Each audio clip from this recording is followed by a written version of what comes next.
నమస్కారం. ప్రస్తుతం మనతో పాటు ప్రముఖ ఆధ్యాత్మికవేత్త, ప్రముఖ జ్యోతిష్య వాస్తు పండితులు ముమ్ము మహేశ్వరరావు గారు ఉన్నారు. వారితో మాట్లాడిద్దాం. నమస్కారం గురుగారు. ఆయుష్మాన్ భవ. గురుగారు, ధనుసు రాశి వారికి మార్చి నెలలో ఎలా ఉండబోతుందో తెలియజేస్తారా? ధనుసు రాశి వారు గతంలోనే చెప్పుకున్నాం, చాలా అదృష్టవంతులుగా ఉన్నారు. ఈ నెల కూడా ధనుసు రాశి వారికి అత్యధికమైన శుభ ఫలితాలు విరివిగా వస్తున్నాయి. ఎందుకంటే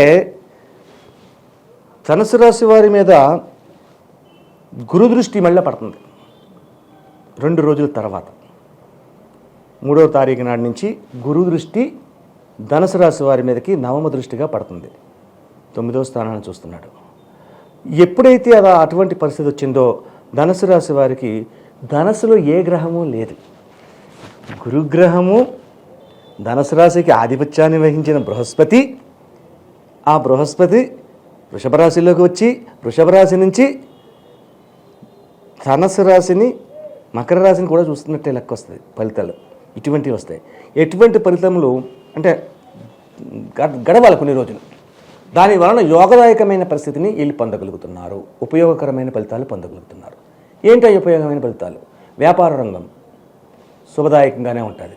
ముఖ్యంగా ఉద్యోగ రంగం, ఉద్యోగములు చేసేవారు ఐఏఎస్ ఐపీఎస్ఏ కాదు, పోలీసు రంగాలే కాదు, అలాగే ఐటీ ఇన్కమ్ ట్యాక్స్కి సంబంధించిన ఉద్యోగులు వాళ్ళకు కూడా అత్యధికమైన శుభ ఫలితాలు పొందడానికి అవకాశం ఉంది. సంఘంలో గౌరవ మర్యాదలు పొందడానికి అవకాశం ఉంటుంది. వీళ్ళకి పెద్దల యొక్క కీర్తి ప్రతిష్టలని పెంపొందించుకుంటారు. అటువంటి విధానాలన్నీ ఈ యొక్క ధనుసు రాశి వారికి ఇప్పుడు సంప్రాప్తమవుతుంది ఈ నెలలో. కారణం ధ్రువయోగం, ధ్రువతార అంటారు. ఒక తారని చెప్పండి, మా ధ్రువతార అంటే అంత గొప్పది ధ్రువుడు. అటువంటి యోగంలో ఉన్నది ఈ నెల. కాబట్టి ఆ యోగానికి సంప్రాప్తమయ్యే పరిస్థితులన్నీ బృహస్పతి ద్వారా వస్తున్నాయి. యోగదాయకుడిగా మారాడు. అందువలన అన్ని రంగాల వారికి యోగదాయకం. ఆరోగ్య విషయంలో కొద్దిగా జాగ్రత్త తీసుకోవాలి. ఆరోగ్య విషయంలో జాగ్రత్త ఎందుకు తీసుకోవాలి అంటే గురుతత్వము నుంచి కాకుండా రాహు విధానాల్లోంచి కొంచెం అంటే అపసవ్య కాలసర్పదోషం అనేది రావడానికి అవకాశం ఉంది. లేదా కాలసర్పదోషం వల్ల ఈ ప్రమాదం వల్ల ఏమవుతుందంటే అనారోగ్య పీడితులు అవుతారు. అనారోగ్యం జరిగింది అంటే ఏంటి వస్తుంది అంటే కళ్ళకు సంబంధించి వ్యాధులు వస్తాయి, కళ్ళకు సంబంధించి. అలాగే కంఠమునకు సంబంధించిన వ్యాధులు వస్తాయి. కంఠమునకు సంబంధించిన వ్యాధులు అంటే శ్వాస సంబంధితమైన వ్యాధులు కూడా రావడానికి అవకాశం ఉంటుంది. శ్వాస సంబంధమైన వ్యాధి అనగానే ముందు మనకు గ్యాప్ వచ్చేది కరోనా, కోవిడ్ వస్తుంది. కాబట్టి ఈ యొక్క విషయాల్లో జాగ్రత్త వహించాలి.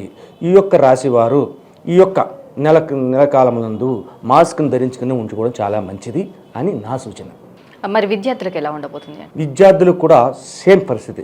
విద్య బాగుంది, విద్య ఆధిక్యత ఉంది, కానీ వీళ్ళు కూడా మాస్క్ లేకుండా బయటకు వెళ్ళకూడదు ఈ యొక్క నెలలో.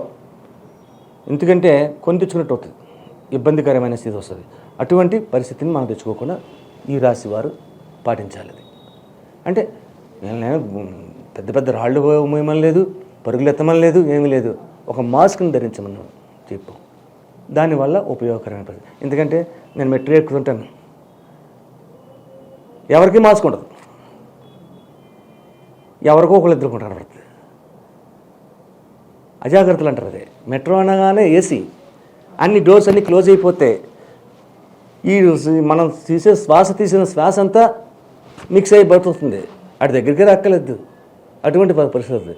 కాబట్టి మెట్రోలో ప్రయాణం చేసే ఈ ధనుసు రాశి వారు ఎవరైనా సరే మాస్క్ లేకుండా వెళ్ళకూడదు. మరి వ్యాపారస్తులకు ఎలా ఉండబోతుంది? వ్యాపార రంగంలో అంటే సప్తమ రాజ్యాధిపతి గురు ధనుసు రాశి నుంచి సప్తమ రాజ్యాధిపతి.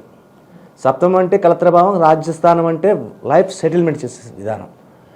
బుధుడు ఎక్కడున్నాడు? బుధుడు శని స్థానంలోనే ఉన్నాడు, కానీ వక్రించాడు. వ్యాపార రంగంలో ఈ యొక్క ధనుసు రాశి వారు వ్యాపార రంగంలో కొద్దిగా అలజడులకు లోనవుతారు. అనుకున్నంత లాభమును సేకరించలేరు. కొద్దిగా ఏదో వస్తుంది, పర్వాలేదు, నష్టం కాదు. ఊహించినంత రాలేదు అనే పరిస్థితి వ్యాపార రంగంలో ఉంటుంది. ఏ వ్యాపారుడైనా సరే ఆ వ్యాపారం ఏ వ్యాపారం కాదు, ధనస్సు రాశి వారికి సంబంధించిన వ్యాపారులు ఎవరైతే ఉన్నారో కొద్దిగా ఇబ్బందికరమైన పరిస్థితులు పొందడానికి అవకాశం ఉంది. అయితే దీనికి పరిహారం కూడా ఉంది.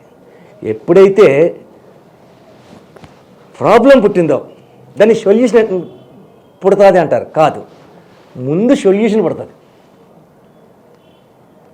పరిష్కార మార్గం అనేది ముందు పడుతుంది, తర్వాత ప్రాబ్లం అనేది పడుతుంది. సమస్య పుట్టిందని సరే కంగారు పడిపోయి కింద మీద పడిపోయి పైకి కిందకి ఆలోచించేసి ఆయన దగ్గరికి వెళ్ళిపోయి ఈడి దగ్గరికి వెళ్ళిపోయి అతను పరీక్షించలేదు, కింద ఉండదు, ఎత్తుక్కుంటే ఆ పరిష్కారం తీసుకుంటే ఆ పరిష్కారాన్ని ముందు చేసుకోవచ్చు. ఈ శ్వాస సంబంధమైనటువంటి విధానానికి అన్నిటికీ విధానమైన పరిస్థితులకి ఈ యొక్క దశవారు ఈ యొక్క రాశివారు చేయవలసిన పూజా విధానం ఏదయ్యా అంటే అతి తక్కువ పరిస్థితిలో చేసుకోవచ్చు, ఎక్కువ పరిస్థితులు అక్కర్లేదు. శివ ఆరాధన చెయ్యండి. శివారాధనకు మించిన దైవం లేదు. శివారాధనతో పాటు ఈ యొక్క ధనుసు రాశి వారు ఒక గురువారం నాడు ఉదయాన్నే శ్రీరామ పూజ అని ఉంటుంది. శ్రీరామ కథ అని ఒక బుక్ ఉంటుంది, గొల్లపూడి వీరాస్వామి గారు చిన్న బుక్. అది ఒక 10 రూపాయలు 15 రూపాయలు ఉంటుంది. ఆ బుక్ తెచ్చుకోండి, అది అందులో చదవండి, ఆ కథ చదవండి. సత్యనారాయణమూర్తి ప్రసాదం చెయ్యండి. తెల్ల నూకతో చేస్తారు సత్యనారాయణమూర్తి ప్రసాదం. ఆ సత్యనారాయణమూర్తి ప్రసాదాన్ని చేసి ఏం చెయ్యాలి, ఒక స్టీల్ ప్లేట్ కానీ లేదంటే గాజు ప్లేట్ కానీ ఒక వెండి ప్లేట్ కానీ తీసుకోండి, దాన్ని నిండుగా పంచదార పోయండి. అద్దండి పూజా కార్యక్రమం మీకు వచ్చినట్టుగా చేయండి. ఏదో మంత్రాలు చదివేద్దాం, పంతుల్ని పెడతాం, ఇలా గట్టిగా చేస్తారని వద్దు, మీకు వచ్చినట్టుగా చేసుకోండి. చేసుకుని ఆ యొక్క ప్రసాదాన్ని ఒక 5 ఉండల కింద చేసి నైవేద్యం పెట్టండి, అరిటాకులో పెట్టి. రామకథను చదువుకోండి. పూజా సమయంలో చదువుకోవాలి. మధ్యాహ్నం భోజనం చేసిన తర్వాత పడుకోకుండా ఒక చోట కూర్చుని మళ్ళీ ఆ రామకథ పుస్తకాన్ని చదువుకోండి. చదివిన తర్వాత ఈ యొక్క ఈశ్వర విధానంలో ముందు పూజ గురువారం చేయొచ్చు. ఇది కూడా ఈశ్వర విధానం. గురువారం నాడు ఈ యొక్క రామ పూజ చేయండి. రామ పూజ చేస్తే ఈ యొక్క శ్వాస సంబంధితమైన వ్యాధులు కానీ ఆర్థికమైనట్లో వచ్చే ఇబ్బందులు కానీ వ్యాపార రంగంలో నష్టములు కలుగుతున్న వారికి కానీ శుభదాయకమైన ఫలితాలు పొందుతారు. అయితే ఈ రామకథా విధానానికి ఒక నియమం ఉంది.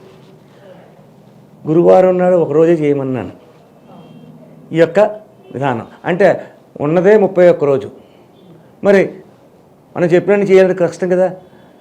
ఈ రామ పూజ చెయ్యాలన్నది, రామక పూజ చేయాలన్నది 5 ఆదివారములు 5 గురువారములు చెయ్యాలి. ఆదివారం గురువారం ఆ పుస్తకంలో ఉంటుంది, రామకథ పుస్తకంలో ఉంటుంది. నారాయణ భట్టు అని చెప్పేసి బ్రాహ్మణుడితోటి, నాగం భట్టు అని చెప్పేసి బ్రాహ్మణుడితోటి వస్తుంది కథా విధానం. ఆ కథా విధానాన్ని చదువుకోవాలి. ఆ తర్వాత 5 వారములు చేస్తే ఈ పంచదార పోసారు కదా, ప్లేట్గా దేవుడి దగ్గర పెట్టారు కదా, అందులో 2 రామ పాదుకలు వస్తాయి, గుర్తులు పరీక్షించుకుంటే వస్తాయి. ధనుసు రాశి వారికి మార్చి నెలలో ఎలా ఉండబోతుంది, అలాగే వీట్ చేసుకోవాల్సిన పరిహారాలు ఏంటి అనేసి చాలా చక్కగా వివరించారు. ధన్యవాదములు. ఆయుష్మాన్ భవ.